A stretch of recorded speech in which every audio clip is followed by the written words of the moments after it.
Break this video. I'll push you.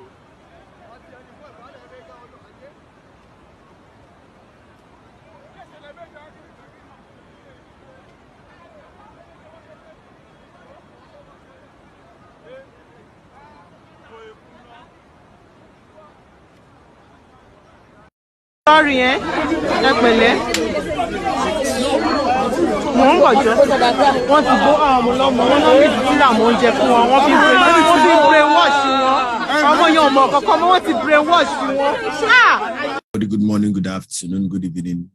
God bless you. I bring you greetings in the name of our Lord Jesus. Wherever you are viewing me from, thank you and stay blessed in Jesus' name. Amen. This video may not, sit so well with so many of us because I have found out that on the social media, people are one-sided.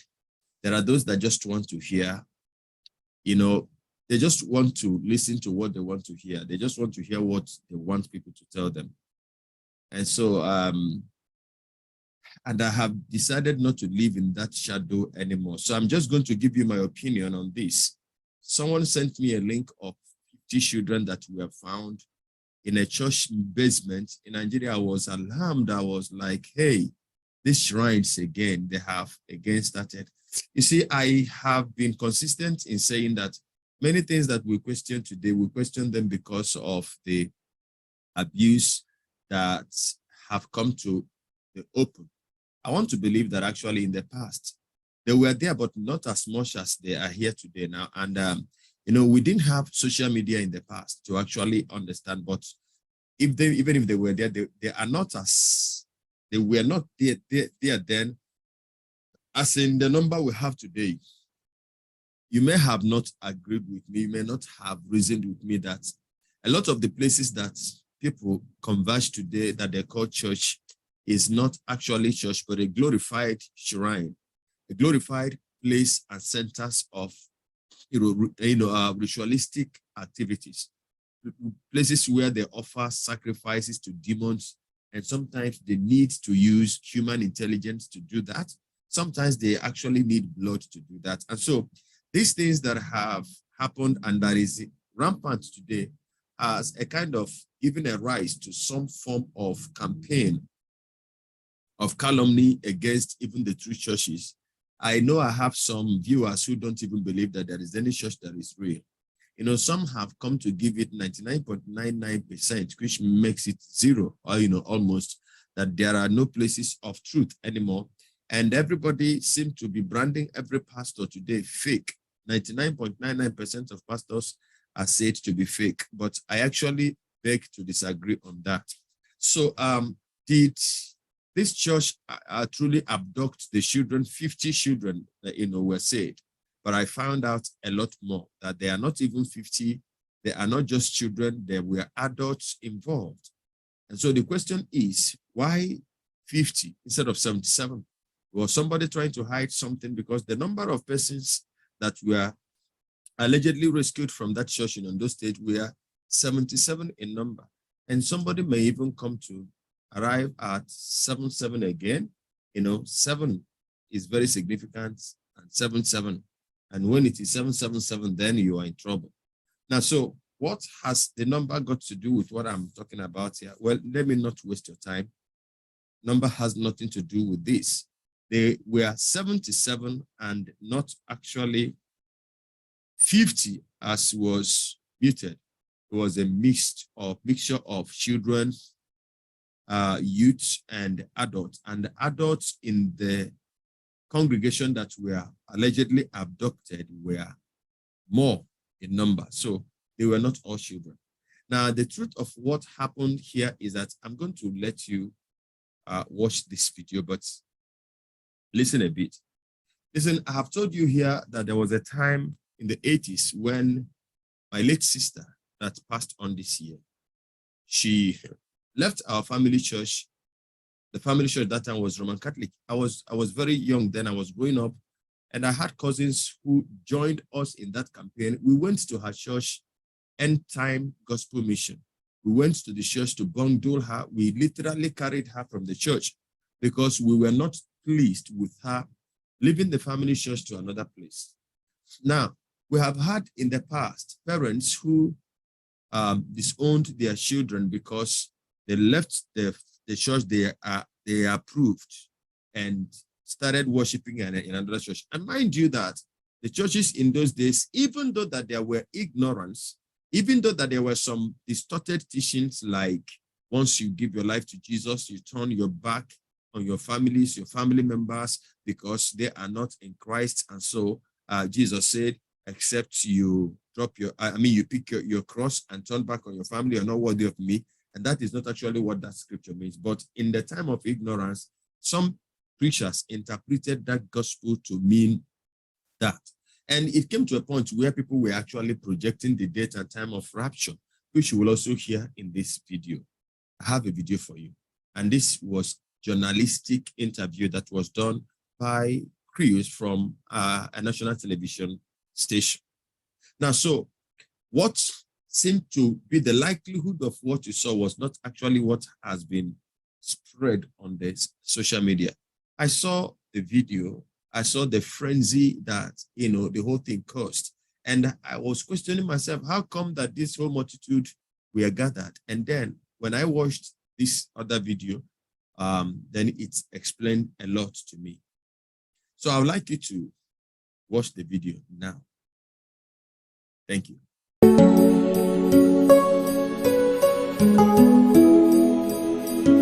You are welcome to the End Time Truth Television, the channel for the lovers of truth, for the truth of the end time. So if you are a lover of truth, give us a subscription and God bless you. Shalom.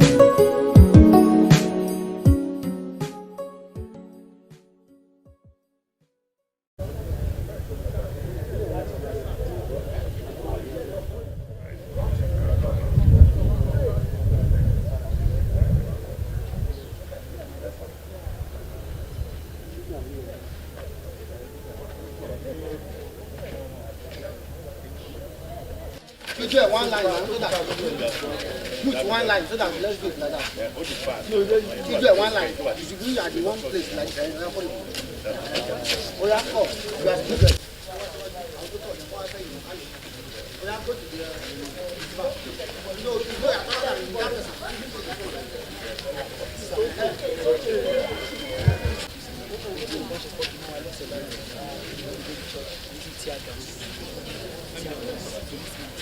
We are at the church, we were having service when suddenly some people came, I think maybe the policemen. So I can't really figure out because I was not focusing on that area, but I knew there was one person that jumped in without, he just jumped in, and things changed and they started breaking doors and everything. So they were just harassing people anyhow, and during service there was even one that came in, the microphone stand we were using to sing, took it and was just knocking it on someone because he wanted to collect the person's phone. So the thing went all over. The security operatives came and they said they wanted to gain entrance. They didn't open the gate. Why? I don't know about that. So since when have you been attending that church? I was born there and I was educated there too. I learned your parents left there. Why? To them, they know best to them why they left there. But as for me, because this Christianity is a personal journey, it's a personal revelation, and God will account us individually. So they have their own reasons for leaving, but I did not see it. Did they tell you to leave? They asked me to leave. Why didn't you leave? Because, as I said earlier, that I do not have one reason to hold on to that. This is what this is the reason why I won't be attending there, because the words I've been hearing there, I know the impact they are making in my life. I know how they are changing me. So it's look confusing to just, because my dad said he's not going there, I have to go. I defied it when this issue of don't go to church and everything started, and it landed in the court. So it was making me emotionally unstable. The day when those policemen came in and they threw this what's it called? Yes. So it was affecting those children. So they had to run inside the bunker. So that was where the policemen also brought them out. So that was what really happened about that. It was that even I myself, I needed to hide my eyes. So it was this tear gas they threw and the way they were throwing things. So that was what made the children to run inside the place. So it was not that they kept them. They never kept them somewhere that is not convenient or no. Why did you decide to leave the church? I left the church because of unscriptural and ungodly ways by which the pastor and the assistant pastor are connected to church. We are following doctrines that are not established in the Bible, and they are teaching the children not to obey their parents. They are making the husband to hate the wife. They are making the wives to disconnect and divorce their husband, serving the husband with a divorce letter and all sorts of things. And the pastors could not be corrected. And to worsen the whole situation, they now capitalize on visions, prophecies, and dreams to lead and dictate for the life of the people without following the Bible. So whatever the prophecies say, if you look at their hair now, all the women, they don't plait their hair because there was a prophecy that nobody should plait their hair. Otherwise, they will not go to heaven. All right, sir. Why did you leave your daughter? Yes, at the time I was leaving the church, that was June last year. That's June 2021. When I've made up my mind to leave because of them, I told my father, I told my mother, because we were all attending the church, that we have to leave this place. We no longer contain all these things that I do. So we left the church and we informed the daughter. Said, with my wife is here. We all left the church, but my daughter said she have to remain in the church until she is personally convinced. My lapses are that I tried to leave my daughter when I was leaving the place. I made that mistake. I should have taken her out, but I left her not knowing that she was already hooked to somebody in that church, that they were planning to marry. They were doing their boyfriend and girlfriend. But I didn't know. It was later I got to know, and I reported to the police, and the boy was arrested. He's even here. I never indoctrinated any child, sir, to disobey his parents.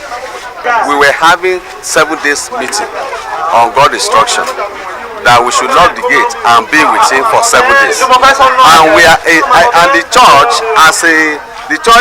the old Bible Deliverance Church, including many members that have left, they knew that the church is a church that always listens to God's instruction and are always ready to do God's bidding. So when God instructed us that we should camp with him for 7 days, we obeyed. And all the people that came, they were all instructed that this is the program God has for us. So if you are coming, make sure you put everything in order at home before you're coming, so that your people, your parents, anybody will know what you are doing here. That is it. So when we were in the meeting for that 7 days, police officers came, and some of the church officers went to meet with them. They came on Friday. That was yesterday. They went to meet them that we are in program, and the program is going to end by Sunday. That is tomorrow. That they should please, on Monday, we will honor any invitation they want us to come and honor. Period. But the police never listened. They went ahead, broke the gate, removed fence, broke the fence, and forced themselves in. When they forced themselves in, they shot 5 bullets in the church. Shot tear gas in the church. In fact, they shot tear gas even to the children that are in the church. So this led to violence. They took up sticks, started beating the women and the young children in the church. Children were kept in bad condition. No, these are the children. They were not kept in bad condition. These are the children. You can talk to them. Yes, a mother yesterday evening went to the station to report a case of abduction, that some of her children left home since last week and they were yet to get back, and she said she knew where they were. Policemen who actually followed her to where they were realized it was a church And while trying to talk to the pastor of the church, the members there turned violent and attacked the policemen. It took the help of some of the people in the area to douse the tension, and we found out that there were 77 members who were there. What we had, according to the few investigation that had been done, was that the assistant pastor there told them Jesus was supposed to come by April, but later told them that rapture was going to take place by September 2022. And because of this, he encouraged some of them to stay back in church and told them there was no basis going to school, that they were to obey their parents in the Lord and not their biological parents. After that, we also realized that they were kept in an underground within the church. That's where they've been sleeping. We have a case of one of the members who left school, a part 3 student who left school without consent of the parents and left home and has been staying there since January. We also have those who feel since their parents do not believe in what they believe, then their parents are not in the Lord, so they cannot obey their parents. Investigation is ongoing, and of course at the end of the day they will be charged to court. But we have 26 children, we have about 8 teenagers, and we have about 43 adults.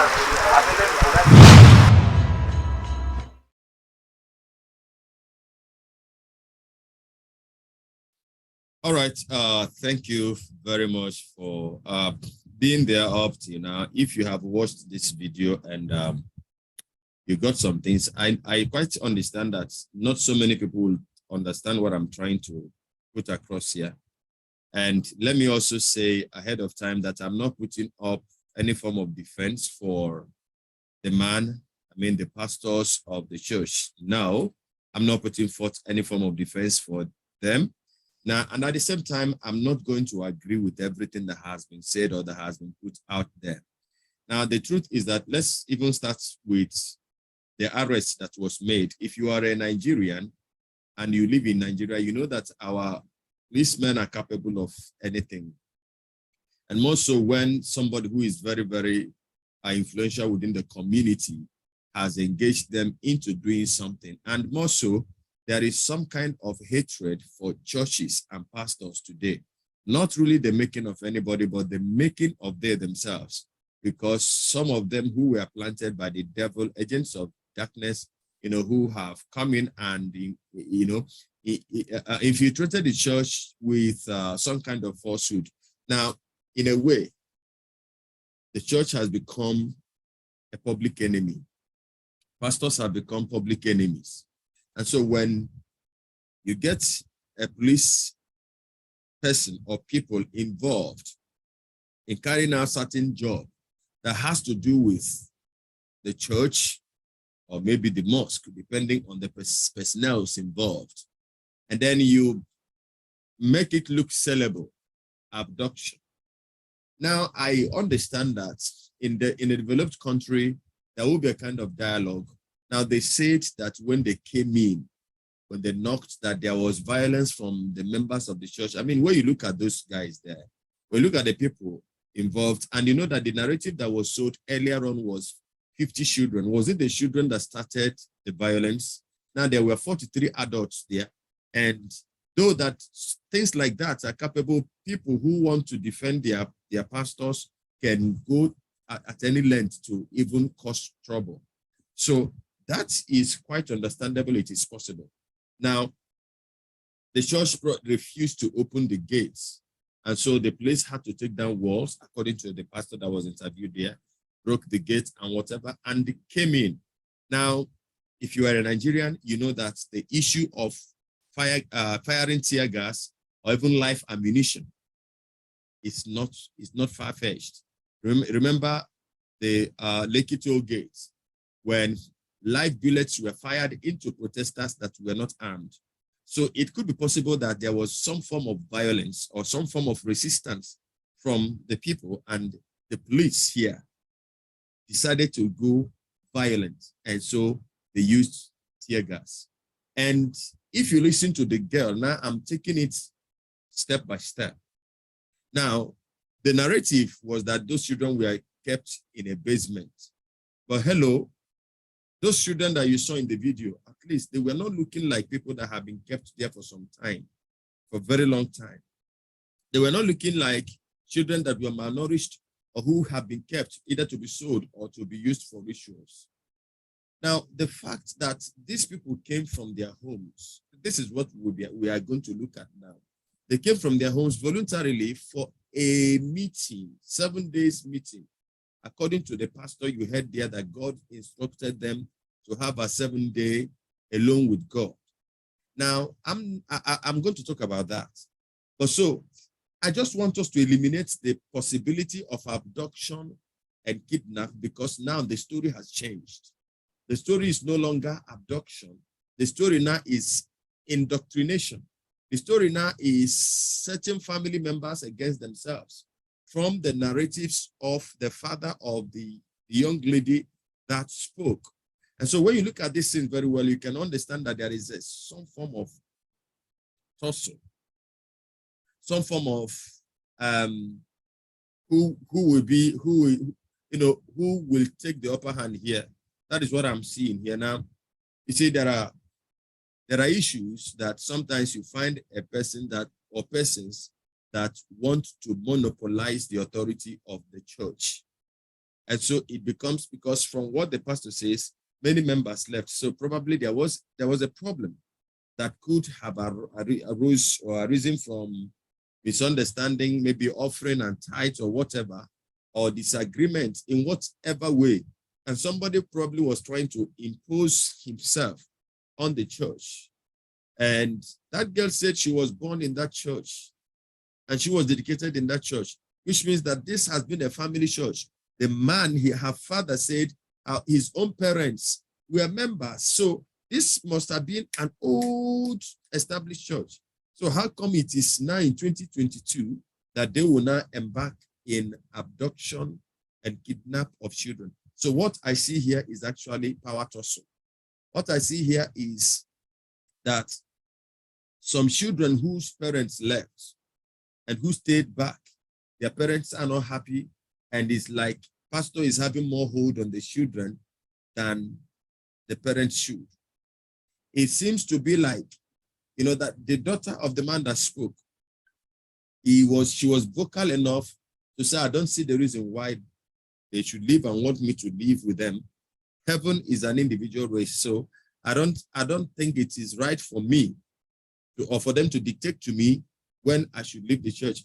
And you see, if we are going to be fair, whether what the pastor of that church is teaching her is wrong or not, if we are going to be sincere and pragmatically, open and not trying to be hypocritical, because like I said earlier, I find out that on the social media, everybody, since people now are talking about kidnap. Oh, some persons will expect me to come and say, this church, this new generation church, why are people still going to these churches? No, I chose to disappoint you here. So what you are seeing here seems to be a field that did not start today. It has been long in coming. And because there seemed to be, this, I said, tussle, who will my daughter listen to? Who will my son listen to? That is what I see here. And so probably it was cooked that if we use abduction and then get people's attention and for the public to come in and listen, then we will be able to scatter whatever that is happening in there. Now, am I now saying that children should not listen to their parents? Far be it from me. Let me also, tell you, I was in the church one day and some children walked in. And so I heard the leader of their department rebuking them, and then I paid attention. After some time, I called them. It happened to be that their father told them, in fact, they were supposed to go to school. Now, this was the children now on their own that decided to come to the church, that they wanted to come. I think there was a program of the department, and others have gone to school. Those that were not in school, were free to come. Those that probably think that they were off duty could come. But these children now decided to come to church and didn't go to school. Their father asked them not to go. Their father told them to go to school, but they came. Now, who do we blame? Now, do we blame the pastor of the church or we blame the children? Because their young mind has, I don't want to use indoctrinated, because nobody indoctrinated them to abandon school. But there is this unguided zeal that was there. So I had to call them and rebuke them. Their father said that he was going to chase them away so that they will come and live in the church. Mind you, the father is also a member of the church. So it's not as if he's not a member. Now, so I had to tell them that school is very important. Serving and loving God, oh, wonderful at their age. They could fast and pray. It is wonderful. I appreciate that. And I think, it is something that should be emulated. But then you must not go out from school because you purportedly serving God. If you want, you can go to school fasting if you want. And so we settled that. And that was taken out of the way. That was nipped in the bud. They said I should call their father so that their father will allow them to stay. I said, no, I'm not going to call your father. You go home. The only thing I may do will be to call your father and plead with him not to beat you. These are children of about 13, 14, 15 years old. So now, when you look at this, you now come to the issue of being instructed by God. That God instructed them to stay in the church for 7 days and have fellowship with him. I'm not going to say God did not or God did. But what I'm going to look at is how was the message passed? Was it that everybody must come? If you don't come, you don't love God, because this is where religion comes in. There is no way God will put that kind of condition. And if you don't come, you don't love God. And this is where wisdom comes in. Knowing fully well that some of the women, probably their husbands may have left. Like the man was trying to put up that some women were not serving their husbands well because the pastor had indoctrinated them so they were not serving their husbands well. I don't know that. I've not listened to the man's message. So I'm not going to take it from him like that, in as much as I know that there are some pastors who are capable of saying things like that. But I'm not going to take it from the man because already there is an interest. There is, a contention from him, for him. The bone of contention was that his pride has been bruised. His own daughter is no longer taking instructions from him. What is the instruction? Leave the church. And the daughter said, no, I'm not leaving the church.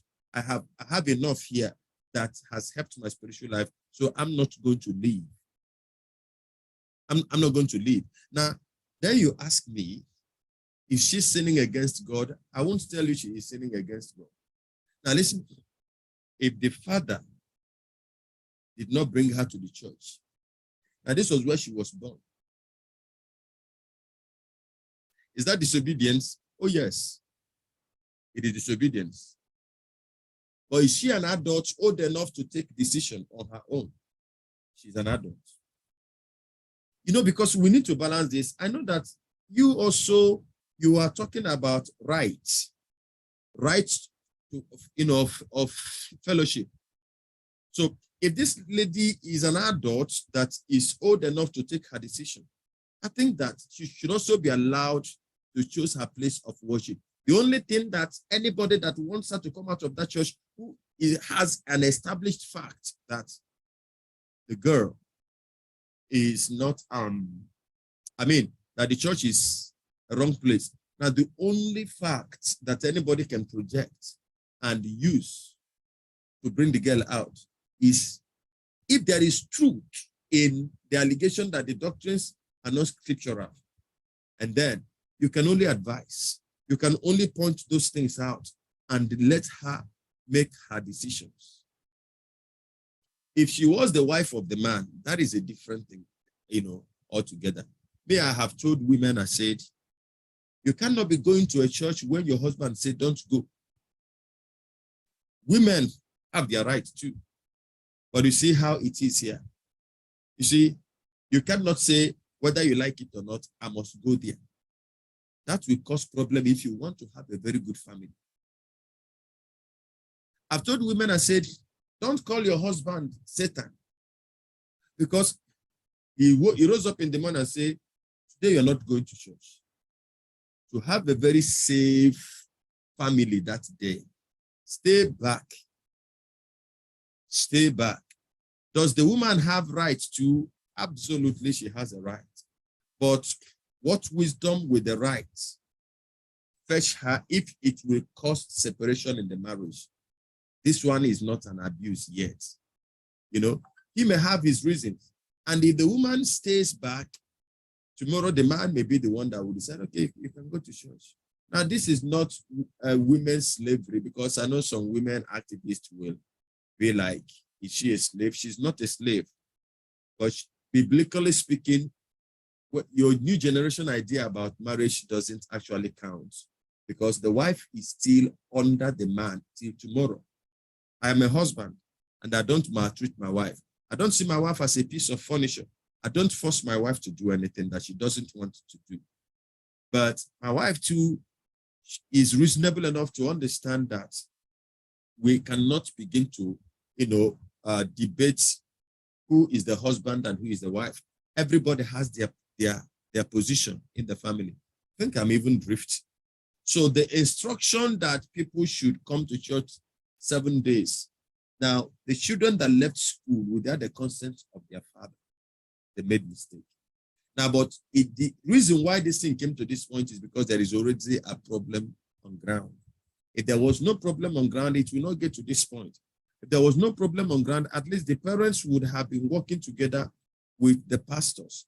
Now, having said all this, I also understand that there are some pastors who are so backward in their thinking that they will tell the children, anything I tell you is the finality. And to the women, that as long as God is concerned, have authority, spiritual authority over you and your husband. And so everything I tell you is God that is talking to you. And because many of us are religiously inclined in Africa, we take it hook, line, and sinker. So in all, what you have seen, I don't need to begin to break it down to you now. You have seen that those children were not abducted. They ran to hide themselves from the violence that was occasioned by the kind of arrest that was, being effected. Looking at the people on procession, I mean, none of them look like people that were brought in there against their will. Now, the other aspect of them waiting for rapture, I don't know. Because we only heard it from the policewoman. Even the man himself did not talk about it. And the girl that was interviewed did not talk about them waiting for rapture. The pastor that was interviewed did not talk about them waiting for rapture.